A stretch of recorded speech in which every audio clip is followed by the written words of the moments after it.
আজকে আমরা মাছ ডাল রান্না করব। মাছ ডাল কিছুক্ষণ ভেজে নিচ্ছি।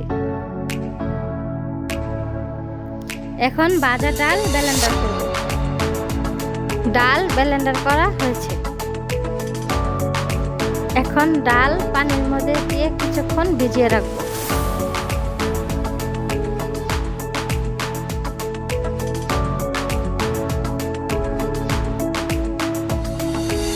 কিছুটা তেল দিয়ে পরিমাণ মতো পেঁয়াজ দিয়ে দেব। পেঁয়াজ কিছুক্ষণ ভাজার পর দিয়ে দেব আদা বাটা, রসুন বাটা দিয়ে ভালো করে মিশিয়ে নেব। এখন দিয়ে দেব তেজপাতা। এখন দিয়ে দেব গরম মশলা।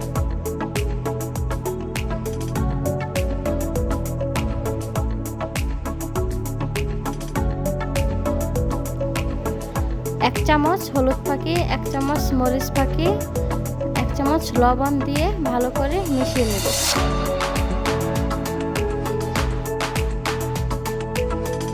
মিশানো হয়ে গেলে এখন দিয়ে দেব মাছ।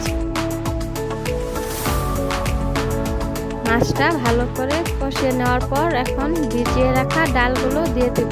ডাল ঢেলে দেওয়ার পর কিছুক্ষণ ভালো করে মিশিয়ে নেব। পরিমাণ মতো পানি দিয়ে নেব। ডাল রান্নার শেষ পর্যায়ে দিতে হবে জিরে ফাঁকি আর ধনিয়া পাতা।